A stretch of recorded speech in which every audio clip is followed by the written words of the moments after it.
My name is Lucy, and I grew up in the Order or the Kingston group. Um, and I left when I was 18. My grandfather is Merlin, who's brothers to Ortel, and my dad is one of Merlin's sons. And my dad never married a second time. He only ever had one wife. And still only has one wife. Being part of Merlin's family instead of Ortel's family or some of the other families in the order, our childhood felt so different. We weren't as included in all of the order functions or activities or social things. Um, and we just I tell people it kind of felt like we were the outcast within the group, you know? I went to the order school when I was really young, but then we moved to Bountiful and we got put into public school when I was in like first grade. Um, And so I remember being in, like, 1st grade and some, like, young elementary ages, and I, like, didn't have a lot of friends because we were told just, "Keep to yourselves, don't tell people where you're from." So I really did not have a lot of friends growing up at all through elementary, even through middle school, because we were just told, "Just stay away from the population." So really my friends were my cousins and my mom's sisters and all their kids and all the cousins, we just those were our friends. Um, and so I remember being told, "You can't go to these after school activities, and you can't do these sports, and you can't do" because we were supposed to keep our socialization with people in the order. But again, we were kind of the outcasts of the order, and so our childhood was our cousins, and that was really, like I had a great childhood with my cousins, don't get me wrong, because I love them all, but I do remember being told to kind of keep yourselves separate from the public and everybody else. Well, and I would have friends be like, "You wanna come over for a sleepover for the weekend?" And my parents, "Absolutely not." "No, we're not gonna do that. I don't know who they are. We're not." We could have sleepovers with our cousins whenever we wanted. And my parents, they would trade kids for a whole week or 2 in the summer, but when it came to people at the public school, no. Not after school, not weekends, no sleepovers, no nothing. And it probably wasn't until I was in junior high that I started to be a little on the rebellious side, and I would hang out after school anyway, come home late. But yeah, it was kinda strict. I almost got married into the group at 16 years old. I Part of me was, like, very eager to get out of my parents' house, and I was a 15, 16-year-old girl flirting, and I liked the attention and didn't know any better, and I was very, very close to getting married. In fact, I had a ring on my finger, and that whole situation, I could go into an hour's worth of storytelling just on that situation.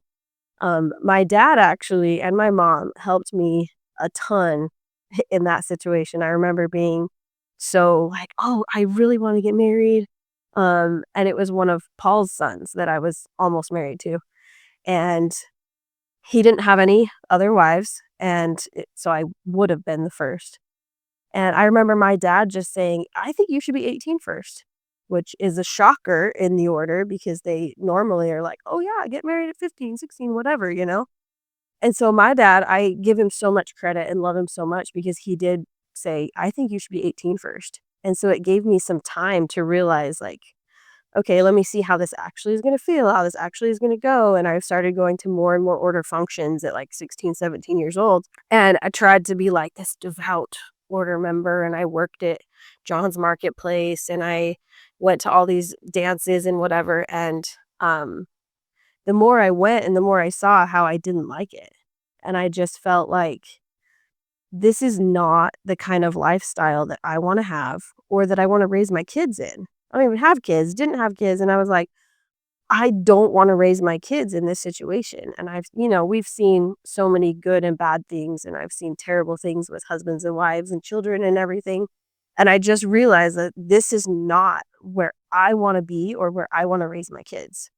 And I still, like, thank the Lord and my parents, I cut it off, and it was hard, and I remember feeling so scared, but so brave at the same time to tell him, "You know what? This is not what I want." And honestly, if you plan on staying in the order your whole life, then this is never gonna work out because that's not where I wanna be. And so, that was one of the hardest things I did at such a young age, but I'm so glad I did because then I never got married into it, and it was a lot easier to leave. The big reason why I left was I did not wanna raise my kids and my family in the order and didn't wanna have kids in the order, but it really wasn't hard for me to leave. I wasn't married, I didn't have kids, and so when it came down to it, I really just was like, "You know what? I'm done." And the order's like, "Oh, well, you have money in our bank, so you're still a member." So really the only way to officially leave is to go to the bank and pull out all of your money and say, "I'm closing my account," and that officially, like, cuts you off from them as members. And so it really wasn't hard. I just went down to the office and I said, "Hey, I'm pulling out my money." And they're like, "Why?" And I was like, "'Cause I don't wanna be here." And they really didn't give me any problems because, again, I was kind of an outcast anyway. Wasn't super deep. I didn't ha It's not like I had a ton of money. I was 18 years old. And so I just decided I'm done, and they let me leave, and it really wasn't that hard, and I didn't really have any regrets. It's definitely part that I was part of Merlin's family that well, and that I wasn't gonna fit in with them. They probably wanted me to stay and wanted me to have their babies and wanted me to be part of their businesses. I'm kind of a free spirit, and I'm very driven and motivated and independent, and, um, so one of my mom's concerns when I almost got married, she was like, "I just really don't want anyone to take you away from us as a family, because some of the other people whose families are not part of the order, they get sucked in and then they get cut off and you can't talk to your mom, you can't talk to your siblings, you can't whatever, because they're not part of the order anymore." And so my mom's biggest fear was like, if I got married, I would never be able to like see her or any of my siblings because my older brother had already left. And I was like, "Mom, I'm never gonna let that happen. Like, I'm never gonna let anybody tell me that I can't do something." And so I think that they kind of knew that I had that spirit and that fire in me, and so they really didn't give me a fight. So, I think it was partly because of, like, who I was and which family I came from, but just me personally, like, I do what I want. They don't stop me. At the time, I was still very young, didn't really know a lot of what I was gonna do. The one thing in my life that I knew for certain that I was gonna do no matter what and where I was go to school for occupational therapy, okay? And when I was still in the order and I was talking about it and people are like, "Oh, you're gonna go to school for that? Like, why don't you wanna go to school for business or whatever?" Because everybody goes to school for business, and I thought it was stupid, and I'm like, "I wanna do something different?" And when I was in high school, I did an internship for occupational therapy working with children with special needs. Absolutely fell in love with it. I was 16 years old, and I was like, "This is what I wanna do the rest of my life." Like, it was such a blessing because everything else in my life, I was like, "I don't know what I'm doing?" I don't know if I'm gonna stay living at my family's house or what I'm gonna do, and so after graduating high school, I started, going to school for occupational therapy at Salt Lake Community College, and it's their occupational therapy assistant program, so it's an associate's degree. I did receive a Hope Scholarship, Hope After Polygamy and helping with education.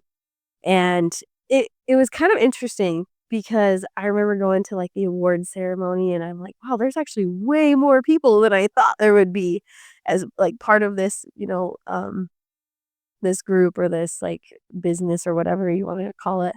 Um, but there was way more people, and I was shocked at how much support that I had, because I felt like a lot of my family members that were still in the order or still, pretty active, they were like, "Oh, you're gonna go to these companies or whatever." But I was shocked at how much support that I had from people that I barely even knew, and it was like, "You know what? Just because we know you came out of this hard situation, you did these things, we love you, we're gonna help you?" And there was no, like, "You have to be this kind of person, or you have to be from this family." It was just like, "Nope, we're gonna help you just because of who you are, and we love you, and you need the help." And so I love that. Um, Probably one of the biggest challenges was that when I decided to serve a mission, I left Utah completely and I served an 18-month mission I was doing college classes that I was like, "Oh, I'm gonna leave the order," and that kind of all happened. But then I'm like, it after leaving, it's like I still have this religion and this spirituality and this, connection with God that I wanna keep. Um, so I actually ended up joining the LDS church and prepared to serve a mission for them. And it was kind of interesting because I got a lot of backlash from my family for not only leaving, but then joining the Mormon church, who were, in their eyes, corrupt and everything else. And that's when things got really hard with my family, and my dad particularly, for a little while, he wasn't thrilled that that's what I was doing, um, and I felt very, very alone. I had a lot of, like, friends and family that were supportive, but I still felt alone, but it was such a good experience to get closer to the Savior and do all of that, but coming home from my mission was where the real challenges happened, because then I come back home. I was just out serving the Lord, and I was doing all this stuff, and I was on a spiritual high for a year and a half, and then I come home, and there is conflict, and it's uncomfortable, and there's tension, and I was like, "I cannot keep living here," and I'm surprised, that my parents even, like, let me come back. But again, I'm so grateful that they did because my parents are so good with loving us anyway, and especially over the years as we've all just, like, grown and matured, and I started dating around pretty quickly and got engaged to somebody else really quickly. Um, and so I think it was really hard for me to learn relationships because in the order, you're never taught anything about dating or communication or anything like that, and so that was a challenge for me, and that's probably why I was engaged again to somebody because I was like, "Oh, I'm being treated good, I'm doing this, whatever," and I thought that was, like, the only option. But I learned that I don't have to do that. I can if I'm not comfortable, if I'm not happy, I don't have to do it, and I can easily be like, "You know what? This isn't working out, and we're gonna go our separate ways."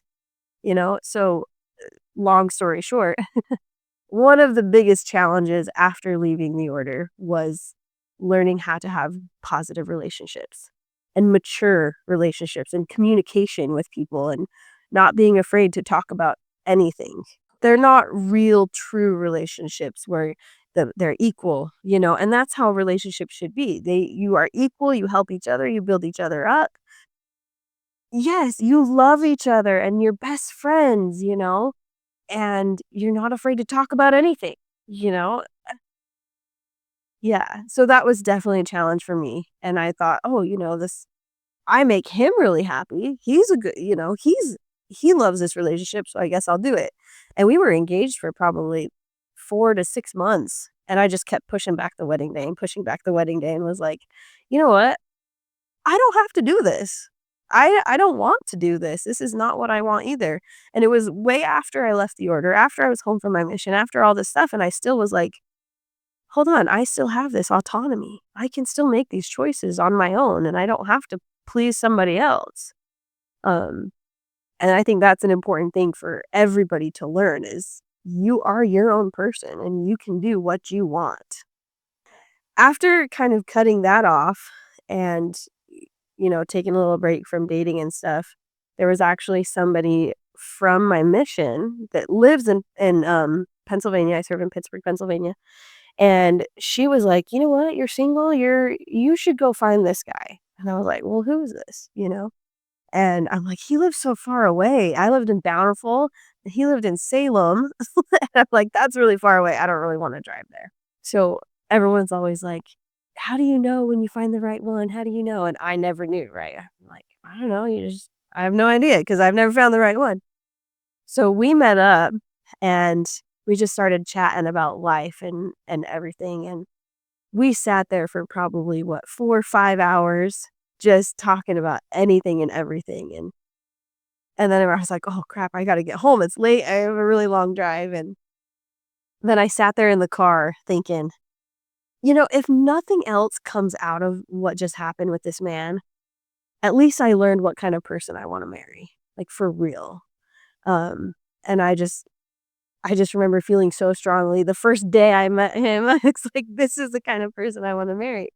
And so then we started dating a lot more and, dating was so much fun, once we learned, like, it's okay to date, it's okay to be, with somebody, and it's okay to hold hands and kiss and snuggle and all this stuff, and I just fell in love with him, and it was so fun to be, like to date him, and so, we got married, and we're having a great life. We've been married, little over 5 years now. And it's just been the probably one of the best 5 years of my life. And we just had so many adventures together, and he's been so supportive of me and my, like, "I wanna do this for school, and I wanna do this," and he lets me be my own person, and I let him be his own person, and we're great together. I love it. It's very important to be dating and getting comfortable being around people, And the order was, they taught us your first kiss should be on your wedding day and you don't hold hands till you're engaged. And I'm like, but then yet you expect me to get into bed with this person the next day and start having babies? Like, no, you need to be comfortable in every single way with this person, And that's something I love so much about my husband is because we started at obviously nothing and we built our way up physically, mentally, spiritually, emotionally, and just got more and more comfortable till we were like, This is what we want," and we decided together, like, "This is what we're gonna do, we're gonna get married, we're gonna whatever," and so, like, even before he proposed, like, we had already talked about marriage, and we talked about this is what we wanna do, and so it wasn't, like, that big of a surprise, but that's how we wanted it to be because we were just so comfortable with each other and just so, like, already in love. My husband and I, we're not a perfect couple, right? We're in no way perfect at all, and we've had some issues, and I think part of it is the communication deficit on my part and his part, we both just had to learn how to communicate with each other, and so I think that one of the hardest things we've ever done was learn how to communicate with each other. And we've had some fights and we've had some really good days or really bad days like every marriage should. Every marriage should have ups and downs, but learning how to communicate with your spouse and not being afraid to. And don't be afraid to be like, "You know what? You hurt my feelings." Or I hurt your feelings and I'm so sorry. Learning how to apologize when you're wrong because a lot of people in the order don't do that or don't know how to do that. And so for me to be able to learn how to realize when I'm wrong, learn how to apologize, and how to really just deeply communicate with somebody else was hard and is still hard, but I'm very proud of myself and my husband for working together through the hard times and not just shutting down and not talking to someone for months, you live in the same house, and we had to really learn how to communicate with each other. And again, growing up in the order, you're just not taught that. And I don't hear people apologize for offending or hurting feelings or saying rude things or apologies are just not part of what they teach you, especially the men. And so being able to learn how to apologize and be humbled and realize that I'm not perfect. I'm not always right. Just because I'm a pretty girl who knows this, certain things, it still doesn't mean I'm perfect. I am not always right. And there's times where I'm like, oh my gosh, I really hurt his feelings. Or I made a mistake and whatever. And so again, one of the things that I'm most proud of myself is learning how to communicate with my spouse and have a truly happy marriage. I got married to the love of my life, and we lived in Utah for a little while, and I finished up school at Salt Lake Community College. And after I was done with school, we just realized we don't really have to stay in Utah either. Just because our families are here, just because people are here in Utah, we don't have to be here. And we wanted to take an adventure. And I started looking into schools to do my master's degree in occupational therapy. And we looked around the country and we saw a few different options and we ended up moving to Florida, mostly so I could go to school for my master's degree, but also so we could just get out of Utah. I think that Utah is a beautiful state, but it can be very hard to drive in certain areas of Utah and just see, "Oh, if I take that exit, I can go to the Order's church, or if I take that exit on the freeway, I can go to the bank," or whatever, and it was annoying. It was really annoying to have to see all that all the time and have that just cross my mind, and I was like, I don't want that in my life anymore." So it was really fun, exciting, scary to move out of Utah, but it's one of the best things we've ever done, for our marriage, for our mental health, for everything. We just were like, "Let's just get out of Utah," start fresh completely. We don't have to be surrounded by people in the order, people out of the order, whatever. We just need to be on our own for a little while and figure out who we are, what we're gonna do, and I think that getting out of Utah and experiencing the world, different cultures, different people, different everything is so fun and so exciting. So we live in Florida. I just graduated from Kaiser University with my master's degree in occupational therapy, and I've been practicing as an occupational therapist, and, um, I love it. We are so happy. I'm so happy. We love Florida. We love occupational therapy, where we are. We've created a little life out in Florida, and we have lots of friends, and we have some distant family out there. Um, but one of my favorite things about being in Florida is I can do whatever I want, wherever I want, and never have the fear of somebody from the order being like, "Oh, who are you? What are you doing? Why are you here?" "Why are," or just any of those, like, those looks, those glaring looks where they see you and they're like, you know? I never have to worry about running into anybody or anything like that. I can just be whoever I want, whatever I want, and never have to worry about that. I don't even think about it. In fact, most of the time, I don't even think about being ever have been in the order. I feel like I have a completely different life, different everything, and it's great. The culture of so many different people. Utah is such a bubble in so many ways of culture and race and religion and everything that being out of Utah is so much fun. Like, we can go and we have friends from all over the world, and Florida's a melting pot, but being able to see that every single person out there, no matter what race they are, no matter where they come from, what family they're a part of, they're all just beautiful people, and they're so smart, and they're so fun, and they have great perspectives of things, and I've learned so much from people of all different cultures, and it's great. One of my biggest goals was to become an occupational therapist. Like I said, from age 16, I knew this is what I wanted to do.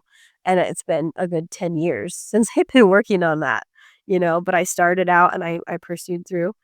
Um, and I think in the order, they kind of dictate what you can and can't go to school for, and they encourage everyone to go for business or whatever so that they can help build up the kingdom and work for all their stewardships and businesses and stuff. Um, but for me, I was like, "This is what I wanna do. I want to be an occupational therapist." It's not like someone else said, "Oh, well, the order needs you to be an occupational ther." Nope, nobody ever said that. I think that being able to decide, "This is what I wanna do, and I'm going to do it," was one of my biggest, like, life goals in general, right? So now that I've done it, I'm like, "All right, I'm an occupational therapist, and I proved to everybody that I could do it, and I worked my butt off." But now that I'm done, I feel so proud and accomplished of myself, and I know my husband's so supportive, and he's so proud of me too. So now that I'm done and I'm like, "All right, well, now I just wanna be the best occupational therapist that I can be," and just really dive into my career and help people, and I was working with kids that have disabilities for a long time, and now I'm actually working in nursing homes. And the humility that I have of helping these, elderly people with their injuries and helping them get stronger and get back to being independent is so rewarding that it's just the best thing ever, right? And in my life right now, that's what I'm focusing on. But I know that, in the next couple of years, we do want to like have kids and start a family. And, that's kind of my next goal. I think that the order teaches that you have to do that first. You have to have kids and you have to bring, you have to be part of this, build the kingdom and have all these babies and you should have all these babies before you're 25. And I'm sitting here, I'm what, 27, I'll be 28 next month, and I'm like, and I don't have kids, and part of me is really proud of that because then I get to decide when I have kids, and I get to decide what I'm doing in my life first, and I don't have to please everybody else, and I don't have to have 10 babies and all under the age of 12. And so I want to be a mom, I wanna have kids, and I wanna have that family, but I want it to be on mine and my husband's terms, and make sure that we're ready and that we're providing them the life that we want them to have. Being successful is doing what you want and being independent, right? In occupational therapy, our whole big thing in therapy is teaching people to be independent, right? Whether it's an injury or disability or anything, right? My job as an occupational therapist is to teach people how to be independent, okay? And I think just in general for life, that's one of the things that I think is most important is to be independent, be your own person. Don't let somebody dictate what you can and can't do or where you can and can't go or who you are or whatever. Like you need to figure out what you want and do it, and make yourself happy because life is short and there's so much garbage going on in this world, and you need to just make yourself happy, find the things that you love, go do them. Go meet the people you wanna meet, go to concerts if you want, go to movie theaters, go get a tattoo, go do whatever, because life is short and you should just be happy and independent. Don't let people tell you you can't do something if you really wanna do it.